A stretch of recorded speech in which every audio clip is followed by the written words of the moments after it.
The Ocean Leech by Frank Belknap Long. I heard Boucke beating with his bare fists upon the cabin door and the wind whistling under the cracks. I objected to both, and I opened the door wide. Boucke came in then with a fierce rush of wind. He was a curious little man, with the sea and sky in his eyes, and he spoke in pantomime. He pointed towards the door and ran his fingers savagely through his reddish hair, and I knew that something had nearly finished him. I mean finished him spiritually, damaged his soul, his outlook. I didn't know whether to be pleased or horrified. Boucke seemed more human with his queer, vivid gestures and flaming eyes, but I couldn't imagine what he had seen up on deck. Of course, I found out soon enough. The men were sitting about in idiotic groups of twos and threes, and no one saluted me when I stepped out from the shadows of twisted cordage into a luminous stripe of moonlight. "Where's the boatswain?" I asked. Several of the men heard my question, and they turned and stared at me, and deliberately tittered. "It took the boatswain," said Oscar. Oscar seldom spoke to anyone. He was tall and lean, and his jaundiced scalp was fringed by yellow hair. I distinctly recall his dark, hungry eyes, and his fringe of hair glistening in the moonlight. But the rest of Oscar I can no longer visualize. He has faded into an indefinite ghost of memory. It is curious, though, how clearly I remember every other shape and incident of that amazing night. Oscar was standing by my elbow, and I turned suddenly and gripped his arm. It reassured me to grip his strong, muscular arm, but I knew that I had hurt him, for his shoulder jerked, and he looked at me reproachfully. I presume Oscar wanted me to stand upon my own feet, but he made a sweeping motion with his arm to assure me that it didn't matter. The wind whistled about our ears, and the tattered sails flailed and wheezed. Sails can speak, you know. I have heard sails protest in chorus, each sail with a slightly different accent. You get to understand their conversation in time. On still mornings, it is wonderful to come up on deck and hear the sails whispering among themselves. They make gestures, too, and when they are tired, they sway pathetically against the sky. I took a turn about the deck and bawled out the men and told them to go to the devil. Then I got my pipe and blew grotesque yellow effigies into the cold air. They danced in the moonlight and made the situation irredeemable. I came back to Oscar eventually and asked him point-blank what he meant by it. But Oscar didn't answer me. He simply turned and pointed. Something white and gelatinous oozed over the rail and ran or slid for several feet along the deck. Then a larger bulk seethed out of the darkness and stood poised above the black sternpost. A second object descended upon the deck, coming down with a thud and running at a tangent with the first over the smooth, polished boards. I saw two of the men get quickly to their feet with wildish, jerky motions, and I heard Oscar shout out a curt command. The thing upon the deck spread out and became broader at its base. It reared into the air, a livid appendage, encircled with monstrous pink suckers. We could see the suckers loathsomely at work in the moonlight, opening and closing and opening again. We were affected by a queer aromatic stench, and we felt an overpowering sense of physical nausea. I saw one of the men reel backward and collapse upon the boards. Then a second idiot keeled over, and a third. A third actually advanced toward the loathsome object on his hands and knees, as if fascinated. At that moment, the moon seemed to draw nearer, to actually careen down the sky and hang above the cordage. Then suddenly the amorphous tentacle shot forward, like released hawsers, and struck against the nearest mast, and I heard a splintering and a noise like thunder. The arms quivered and seemed to fly in all directions. Then they flopped back over the side. I fastened my eyes upon our black topsail mastheads and questioned Oscar in a very low voice. "Did that take the boatswain?" Oscar nodded and shuffled his feet. The men on the deck whispered among themselves, and I knew intuitively that a spirit of rebellion was rife among them, and yet even Oscar exonerated me. "Where would we have been if you hadn't brought us in here? Drifting, probably, rudderless and sailless. Our sails may look like the skin on a waterlogged corpse, but we can use 'em when we can get the masts into shape. The lagoon looked innocent enough, and most of us were for coming in here, but now they whine like yellow puppies, and blame it on you, the idiots, if you just say the word." I stopped him, for I didn't want the men to take his proposal seriously, and he spoke loud enough for them to hear. The men, I felt, were scarcely to blame, under the circumstances. "How many times has the thing crawled over the sides?" I asked. "8 times," said Oscar. "It took the boatswain on the 3rd trip. He shrieked and threw up his arms and turned yellow. It twined itself about his leg and set its great pink suckers to work on him, and the rest of us could do nothing. Nothing! We tried to get him away, but you cannot imagine the sheer pull of that white arm. It oozed slime all over him, and all over the deck. Then it flopped back into the water, and carried him with it. After that, we were more careful. I told the men to go below, but they only glowered at me. The thing fascinates them. They sit there and deliberately wait for it to return. You saw what happened just now. The thing can strike like a cobra, and it sticks closer than a lamprey, but the idiots won't be warned. And when I think of those quivering pink suckers, I feel sorry for them, and for myself. He didn't utter a sound, you understand, but he turned livid under the gills and his tongue stuck out horribly, and just before he disappeared over the side, I noticed that his lips were all black and swollen. But as I told you, he was immersed in yellowish slime, in ooze, and the life must have gone out of him almost at once. I'm sure he didn't really suffer. With God's help, it's we who have to suffer." "Oscar," I said, "I want you to be quite frank, and if necessary, even brutal. Do you think that you can explain that thing? I don't want any wretched theories, Oscar. I want you to fashion a prop for me, Oscar, something for me to lean upon. I'm so very tired, and I haven't much authority here.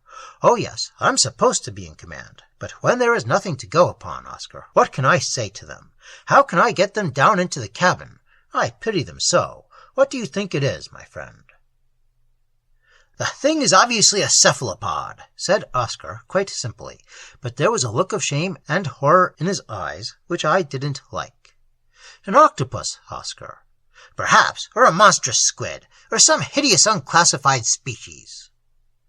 A fabric of greenish cloud covered the face of the moon, and I saw one of the men crawling on his hands and knees along the deck. Then he gave a sudden, defiant scream, ran to the rail, and held out his arms. A white exudation ran the entire length of the rail. It rose up and quivered amidst illimitable shadows, and then it poured in an abominable stream over the scuppers, and enveloped the hectic form of the wretch, and it made no sound. The poor fool tried to get away. He screamed, made shocking grimaces, fell down upon the deck, and tried to draw himself along by his hands. He pawed at the smooth, slippery surface, but the thing had wound its tenebrous tentacles about his leg, and it pulled him. It pulled him slowly and hideously.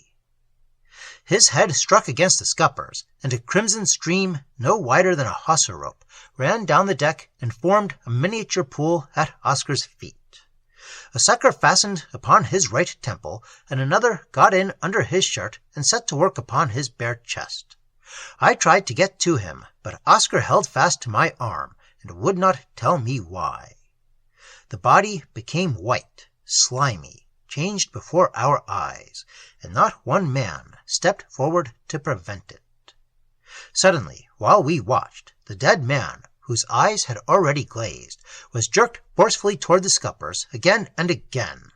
But he wouldn't go through. His head was soon pounded into an unimaginable resemblance of something we didn't care to think about, and we became deadly sick. But we watched, strangely fascinated, even perhaps more than a little resentful. We were watching something brutal and incredibly alive, and we beheld it in an unrestrained exercise of all its faculties. There, under a shrouded moon, in the phosphorescent wilderness of exotic waters, we saw the law of man outraged by something mute, misshapen, blasphemous. and we saw industrious retching matter, brainless and self-sufficient, obeying a law older than man, older than morality, older than sin.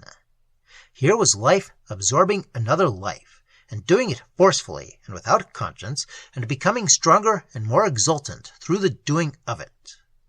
But it couldn't get the body through the scuppers. It pulled, and finally let go. The wind had gone down, and oddly enough, as it let go and fell back into the dead calm of water, we heard an ominous splash. We rushed forward and surrounded the body. It seemed to swim in a river of white jelly. Oscar called for something which had become necessary, and we wrapped it up decently and threw it overboard. But Oscar repeated a few words mechanically out of the little black prayer book, which he imagined were appropriate. I stood and stared at the dark opening in the forecastle. I don't know to this day how I got the men through that dark opening, but I did it, with Oscar's aid. I can see Oscar standing with his glistening head against a voiceless wilderness of stars. I can see him shaking his fists at the slinking cowards on the deck and shrieking out commands. Or were they insults? I know that I stepped forward and helped him, and I think I must have used my fists, for later on I discovered that my knuckles were bruised and discolored, and Oscar had to bandage them. It is queer how Oscar has faded in my memory, for I thought a great deal of him, in spite of his queer ways, and his large, hungry eyes, and his fringe of yellow hair. He helped me get the men into the forecastle, and so did Boucke, with perfectly horrified face, and with lips quivering and struggling with the vicious inarticulateness. We drove them in like sheep, but sheep often rebel and are troublesome. But we got them in, and then we turned and looked back at the gaunt masts, swaying soullessly against the lifeless, somber regularity of calm sea and sky, at the hanging ropes and frizzled sails, and at the long, moon-washed rails and the encrimsoned scuppers. We heard Boucke inside, blubbering idiotically to the men. Then something made a dreadful gurgling sound in the water, and we heard a loud splash. "It's risen again!" said Oscar in a tone of despair. Part 2. I sat in my cabin reading a book. Oscar had bandaged up my hands and left, and he had promised not to disturb me. I endeavored to follow the little printed signs on the white page before me, but they called up no images, stimulated me to no response. The words did not take shape in my mind, and I did not know whether the stupid phrases that I sought to understand formed part of an essay or a short story. The title of the book itself I cannot now recall, although I think that it had something to do with ships and the sea and derelicts and the pitfalls of over-imaginative skippers. I fancied that I could hear the water lapping against the side of the ship, and now and then a great splash. But I knew that a portion of my brain hotly repudiated both the lapping and the splash, and I assured myself that the nervous excitement under which I labored was but physical and momentary, and in no sense psychic or due to outside causes. My senses had been appalled, and I now suffered a natural reaction from the shock, but no new danger threatened me. Something pounded upon the door. I got quickly to my feet, and it did not occur to me at that moment that Oscar had promised that no one should disturb me. "What is it you want?" I asked. There was no direct or satisfactory answer, but a queer gurgling noise came to me through the door, and I fancied that I could hear a quick intake of breath. A horrible, intense fear took grim possession of me. I looked at the door in white horror. It shook like broadyards in a gale. It bent inward under a terrific impact. Thud followed thud, as if some monstrous body had hurled itself forward, only to withdraw and to come back with additional momentum. I quelled an impulse to cry out, and I opened my mouth and shut it, and opened it again. I ran forward to assure myself that I had really bolted the door. I fingered the bolt caressingly, and then I retreated until my back was against the opposite beam. The door bulged inward hideously, and immediately afterwards there followed a great crash, and a splintering and a sundering of wood, and a retching of hinges. The door gave, fell inward, and was lifted up on the back of something white and unspeakable. Then the panel was hurled violently against the wall, and the thing under it rolled forward with terrible and increasing velocity. It was a long, gelatinous arm, an amorphous tentacle with pink suckers that slid or oozed towards me across the smooth floor. I stood with my back pressed against the beam, with only my harsh, stertorous breathing to keep it at bay. I could see that it did not fear me, that arm, and I could do nothing. It was long and white, and it slid towards me. Can I make you understand? And Oscar had bandaged my hands, and they were but feeble, fumbling instruments. And that thing was utterly intent upon its purpose, and it did not need eyes to guide it across the floor. An ungodly aromatic odor had entered the cabin with the thing, and it overpowered me almost before the tentacles seized upon me. I endeavored to slough off the great loathsome folds with my bandaged hands, but my crippled fingers sank into the jelly-like tissue as in soft mud. It was palpitating, living tissue, but it seemed to lack substantial body, and it gave horribly. It gave. My hands went right through it, and yet when it gripped me, it was elastic, and it could tighten its grip. It strangled me. I felt that I could not breathe. I bent and twisted, but it had wound itself about me, and it held me, and I could do nothing. I remember that I called for Oscar. I shouted myself hoarse, and then I think I was dragged ruthlessly across the floor, through the smashed-in door, and up the stairs. I remember now how my head pounded upon the stairs as we ascended, I and the thing, and I think that my scalp bled, and I know that I lost 3 teeth.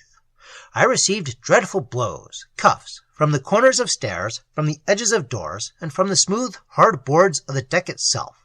The thing dragged me out across the deck, and I remember that I saw the moon through folds upon folds of obscenely bloating jelly. I was buried deep down within fatty, obscene folds that shivered and shook and palpitated in the moonlight. I no longer felt any desire to protest or to cry out, and the thought of Oscar and a possible rescue did not fill me with elation. I began to experience sensations of pleasure. How am I to describe them? A peculiar warmth pulsed through me. My limbs quivered with a weird expectancy. I saw through the folds of animate jelly a great reddish sucker, or disc, lined with silver teeth. I saw it descend rapidly through the folds. It fastened upon my chest, and a momentary revulsion made me claw ludicrously at the nauseous tissue surrounding me. There was a kind of cruelty in the refusal of the flimsy stuff to offer any resistance.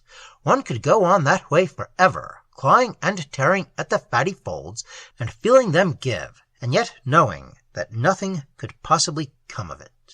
For one thing, it was utterly impossible to get a hold on the stuff, to get it between your hands and squeeze it. It simply flipped away from you, and then it rushed back and solidified. It could condense and dilate at will. My feeling of horror and antipathy disappeared, and a new tide of exultation, of warmth, of vigor surged over me. I could have wept or screamed with pleasure and genuine ecstasy. I knew that the monster was actually drawing up my blood through its fumbling, convulsive suckers. I knew that in a moment I should be drained as dry as a grilled carbonado, but I actually welcomed my inevitable dissolution. I made no effort to conceal my glee.